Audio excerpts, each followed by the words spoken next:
मैं आपको आज इस वीडियो में CSS में स्टाइल शीट के बारे में बताऊंगा कि स्टाइल शीट क्या होती है और कितने प्रकार की स्टाइल शीट CSS में यूज़ की जाती है। तो चलिए शुरू करते हैं। तो देखिए आपकी स्क्रीन में यहाँ पे दिखाई दे रहा है कि जो CSS में स्टाइल शीट होती है वो 3 प्रकार की होती है। एक होती है इनलाइन, एक होती है इंटरनल, एक होता है एक्सटर्नल। तब देखिए इन तीनों के नाम से ही समझ में आ रहा है कि ये किस तरह की सीट होंगी और किस तरह से हम स्टाइल अप्लाई करेंगे। अब यहाँ पे आप एक बात ये समझ जाएं कि जो हम सीट स्टाइल या स्टाइल सीट जो हम पढ़ने वाले हैं, इसका मतलब ये है कि जो CSS में स्टाइल यूज होता है, स्टाइल कमांड या स्टाइल कीवर्ड या स्टाइल टैग जो यूज होता है, उसी को यहाँ पे यूज करने के अलग अलग 3 प्रकार हैं। ठीक है, कहने का मतलब इनलाइन का मतलब है कि अगर हम किसी HTML टैग के अंदर स्टाइल को एट्रीब्यूट के रूप में यूज करते हैं तो इस तरह की जो सीट होगी उसे हम इनलाइन सीट कहेंगे। ठीक है। दूसरा इंटरनल, इस तरह के सीट स्टाइल पर हम स्टाइल को एट्रीब्यूट में यूज ना करके टैग के रूप में यूज करेंगे तो उसे हम बोलेंगे इंटरनल। एक्सटर्नल का मतलब कि हम जो है CSS फाइल को अपने HTML फाइल पर क्या करेंगे, लिंक करेंगे, तो इस तरह की सीट को अपन बोलेंगे एक्सटर्नल। तो आइए अपन एक एक करके अच्छे से समझने का प्रयास करते हैं। तो अपन ने जाना कि CSS में जो हम कोडिंग करते हैं या CSS में जो भी हम फाइल बनाएंगे या CSS में जो भी हम स्टाइल सीट बनाएंगे वो 3 तरह से बना सकते हैं। तो पहला जो है वो है इनलाइन। तो देखिए इनलाइन क्या करता है, इनलाइन में यहाँ पे देखिए साफ साफ यहाँ पे इनलाइन में बताया गया है कि इस मेथड में आप CSS को HTML टैग में ही डिफाइन करते हैं। ऐसा आप स्टाइल एट्रीब्यूट के द्वारा करते हैं। कहने का मतलब अगर हम स्टाइल को किसी टैग के अंदर एट्रीब्यूट के रूप में यूज करते हैं तो इस तरह की जो स्टाइल होगी वो कहलाएगी इनलाइन। ठीक है, तो कैसे इनलाइन, आप यहाँ पे देखिए एग्जांपल पे आते हैं अपन। तो एग्जांपल में आप देखिए ये बॉडी जो है एक HTML का टैग है और यहाँ पे स्टाइल को एट्रीब्यूट की तरह यूज किया गया है और यहाँ पे इसकी वैल्यू दी गई है। तो क्या वैल्यू दी गई है कि हमारा जो वेब पेज है उसका बॉडी का जो बैकग्राउंड कलर है वो क्या हो जाए, पिंक हो जाए। ठीक है, तो आपने यहाँ पे देखा कि जो स्टाइल है उसको हमने क्या बॉडी के अंदर यानी HTML टैग के अंदर एट्रीब्यूट के रूप में यूज किए हैं। तो अगर हम इस तरह की सीट बनाते हैं तो इस तरह की सीट को बोला जाएगा इनलाइन स्टाइल सीट बोला जाएगा। तो आइए इसको अपन प्रैक्टिकल करके देखते हैं। तो मैं खोलता हूँ नोटपैड, ये नोटपैड++ है और ये मेरा ब्राउजर है। तो यहाँ पे अपन करते हैं कोडिंग। मैं इन सबको मिटाता हूँ और इसे भी मैं इसको डिलीट करता हूँ।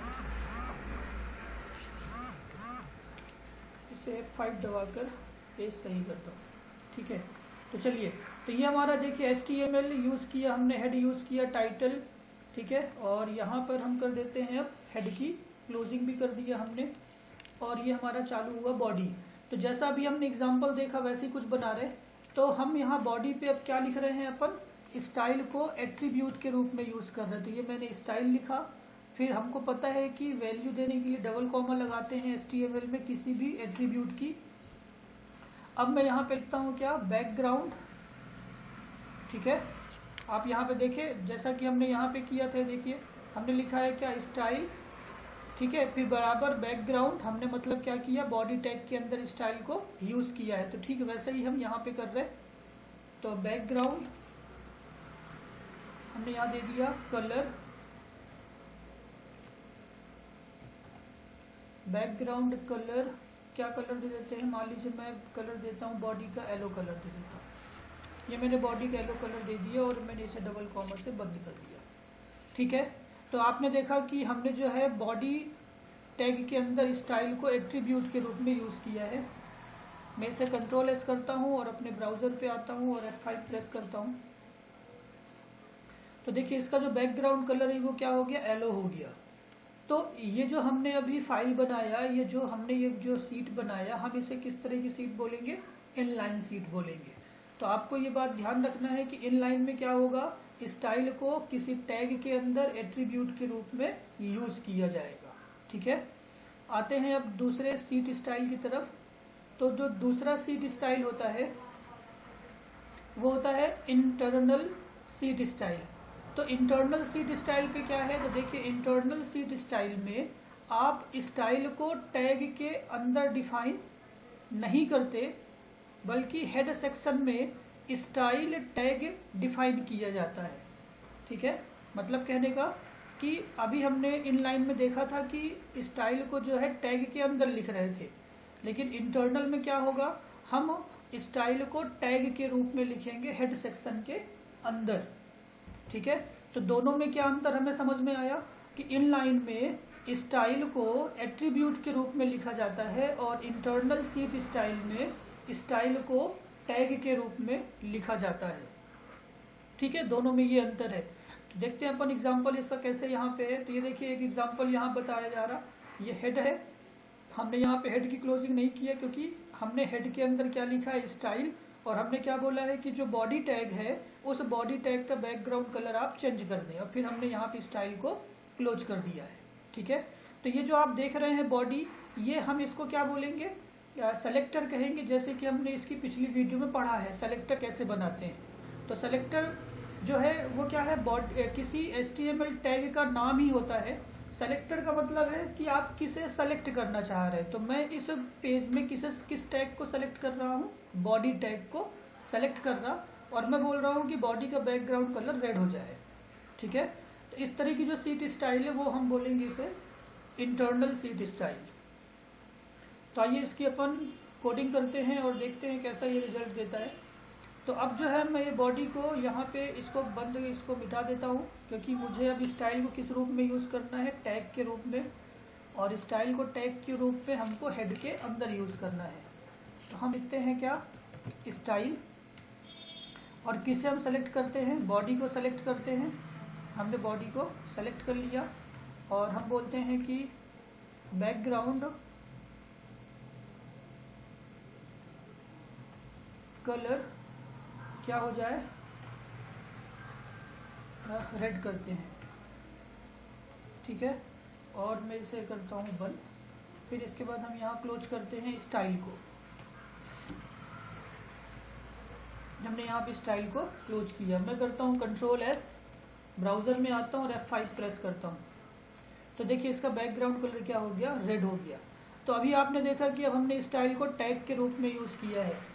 तो जब अगर हम इस तरह से यूज़ करेंगे तो इस तरह की जो सीट है या इस तरह की जो कोड है या इस तरह का जो आपका प्रोग्राम फाइल होगी वो कहलाएगी इंटरनल सीट स्टाइल कहलाएगी। ठीक है, आगे चलते हैं। तो अगला जो सीट स्टाइल होता है वो होता है क्या, एक्सटर्नल।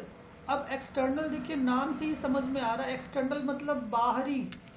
तो हमारी जो CSS की फाइल होगी, ठीक है, उसे हम इंपोर्ट करेंगे अपने कहाँ, HTML फाइल पर। कहने का मतलब मान लेते हैं कि हमने CSS की कोई फाइल बना करके अपने कंप्यूटर पे सेव किया है। ठीक है, अब हम उस जो हमने वो फाइल सेव किया है उस फाइल को अब हम किसी HTML फाइल पर अप्लाई करना चाहते हैं। ठीक है, तो इस तरह की जो स्टाइल सीट कहलाएगी वो कहलाएगी एक्सटर्नल स्टाइल सीट। ठीक है, देखिए यहाँ लिखा भी है, एक्सटर्नल सीट स्टाइल के संदर्भ में CSS किसी दूसरी फाइल में होता है। ठीक है, मतलब CSS का जो भी कोड होगा वो कहाँ होगा, दूसरी फाइल में होता है। उस फाइल को लिंक टैग के द्वारा, यानी अगर मुझे HTML फाइल में वो फाइल लाना है तो कौन सा टैग यूज करेंगे, लिंक टैग के द्वारा HTML फाइल में ला करके उसे जोड़ा जाता है। ठीक है, समझ में आया। CSS हमारी कहाँ पे होती है, दूसरी फाइल में, और इस फाइल को हम लिंक टैग की मदद से अपन HTML फाइल पर क्या करते हैं, लिंक मतलब उसको जोड़ते हैं। तो जो भी CSS के अंदर हम कोड लिखे होते हैं वो सब उस HTML फाइल पर अप्लाई हो जाती है। ठीक है, तो इस तरह का जो सीट स्टाइल होती है हम उसको क्या बोलते हैं, एक्सटर्नल सीट स्टाइल कहते हैं। ठीक है, समझ में आ रहा आपके। अब देखिए यहाँ पे एक कोड लिखा हुआ है। ठीक है, तो यहाँ पे देखिए HTML हेड टाइटल, ये लिंक है, ये एक HTML फाइल है ना। इस HTML फाइल पे हम ये मान रहे हैं कि हमारी जो CSS की फाइल है वो कहीं पर किस नाम से है, एक्सटर्नल डेमो के नाम से सेव है, और उसे हम क्या कर रहे हैं, लिंक कर रहे हैं यहाँ पे। तो चलिए हम इसका प्रैक्टिकल करके देखते हैं। तो ये मान लीजिए हमारी क्या एक CSS की फाइल है जो जिसे मैं सेव करता हूँ। ये मैंने इसे सेव किया, बैकग्राउंड कलर या बैकग्राउंड के नाम से सेव करते हैं। इसे मैंने डेस्कटॉप पे चेंज बैकग्राउंड कलर कर देते हैं डॉट, अब ये क्या CSS है, हमने इसको अपन CSS फाइल को सेव कर दिया। ठीक है,